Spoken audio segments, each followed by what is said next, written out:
민수기 22장 1절에서 20절까지 말씀을 살펴보도록 하겠습니다.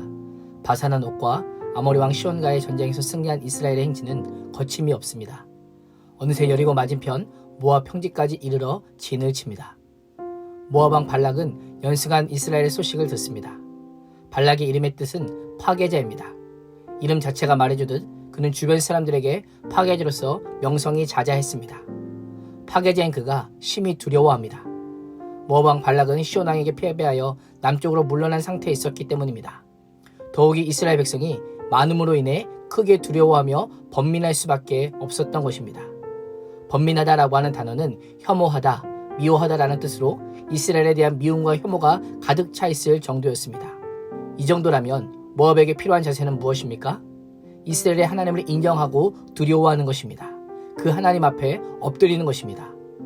두려움과 번민으로 애를 쓰던 발락은 동맹을 맺고 있는 미디안 장로들에게 도움을 요청합니다. 이스라엘의 무리가 마치 소가 밭에 풀을 다 먹어치우듯 우리 주변 지역을 다 먹어치우고 있다라고 말합니다.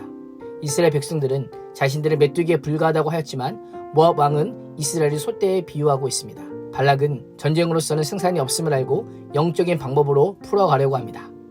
위기를 극복하기 위해 누구든지 복을 빌면 복을 받고 저주하는 자는 저주받도록 할 수 있는 영역이 있는 발람에게 도움을 요청합니다. 그를 불러 이스라엘 백성을 저주해 주기를 요청한 것입니다. 발락의 모습이 어떻게 보이십니까? 하나님을 인정하면 매우 쉬운 일을 복잡하게 풀어가고 있습니다. 영적인 방법으로 풀어가지만 이스라엘 백성의 방법과는 전혀 다른 방법입니다. 하나님을 인정하는 대신에 복수를 의지하기로 결정합니다. 복술사들이 의지하는 악력의 능력을 붙들고 있는 것입니다. 인생이 두렵고 번민되는 일을 만났을 때 평안을 얻는 유일한 길은 하나님의 하나님 되심을 인정하는 것입니다. 주 되심을 인정하고 주님의 주권을 인정하고 납작 엎드리는 것만이 유일한 살 길입니다.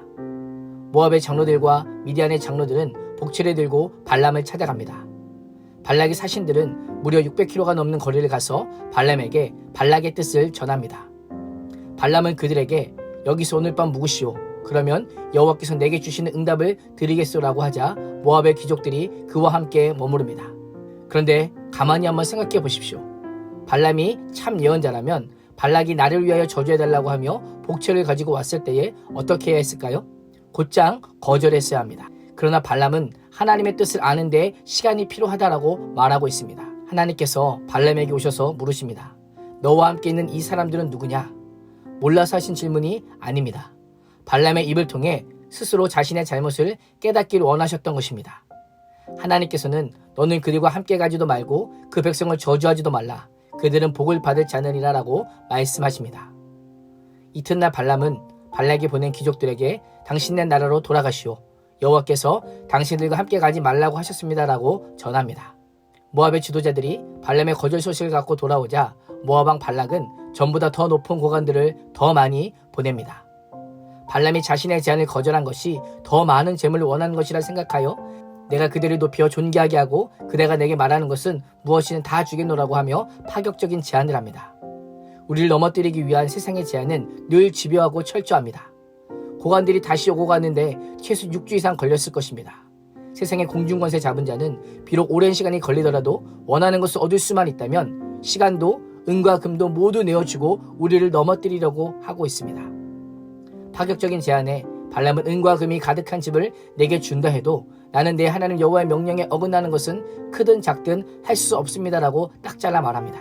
그런데 19절을 보면 너희도 이 밤에 여기서 유숙하라라고 명령합니다. 여호와께서 내게 무슨 말씀을 더 하시는지 알려주겠다라고 말하고 있습니다. 하나님의 뜻이 이미 분명함에도 그는 하나님의 뜻을 기다립니다. 하나님의 말씀보다 자신에게 주어진 명예와 재물에 더 많은 관심을 가지고 있는 것입니다. 그날 밤 하나님께서 발람에게 오셔서 이 사람들이 너를 부르러 왔으면 그들과 함께 가거라. 그러나 너는 내가 내게 이르는 말만 준행할지니라 라고 말씀하십니다. 이런 하나님의 명령이 어떻게 들리십니까? 하나님께서 뜻을 바꾸신 것일까요? 가지 말라고 하셨던 하나님께서 더 많은 재물을 가져오자 가라고 명령하신 것입니까? 두 경우 모두 하나님께서 원하시는 것은 단 하나, 오직 하나님의 뜻만을 전하는 것입니다. 발람의 악한 마음을 이용하시기를 위해 여지를 주실 뿐입니다. 발람이 가서 할 수 있는 것은 하나님의 말씀을 전하는 것뿐입니다. 왜 하나님께서는 발람에게 발락의 사람들과 함께 가라고 하실까요? 재물에 눈이 멀어 하나님의 뜻을 알면서도 계속하여 하나님의 뜻을 묻는 바람에 불순종의 결과가 어떠한지를 보게 하기 위함입니다. 하나님께서는 악한 이방인 선지자 발람을 통해 오히려 하나님의 백성을 축복하려는 계획을 세우십니다. 하나님의 선하심과 인자하심은 언제 어디서나 우리의 생각과 뜻과 경험을 뛰어넘습니다. 혹시 내가 하는 기도 제목에 이미 답을 알면서도 이미 응답을 받았으면서도 이런저런 이유로 또 다른 답을 요구하고 있지는 않습니까? 내 입맛에 맞는 답을 요청하거나 기다리고 있지는 않습니까? 하나님은 오늘도 우리의 인생을 다스리시고 통치하시고 통제하시는 분입니다. 하나님의 말씀에 순종함으로 하나님의 온전한 통치가 우리의 삶에 임하게 되는 복을 누릴 수 있기를 주님의 이름으로 축복합니다. 기도하겠습니다. 하나님, 하나님께서 주시는 답이 내 생각과 내 기대와 내 뜻과 달라도 하나님의 말씀에 순종하는 자가 되게 해주시고 하나님께서 주시는 답이 내 인생의 가장 좋은 답이요 선물임을 깨달아 알게 하여 주옵소서. 예수님의 이름으로 기도합니다. 아멘.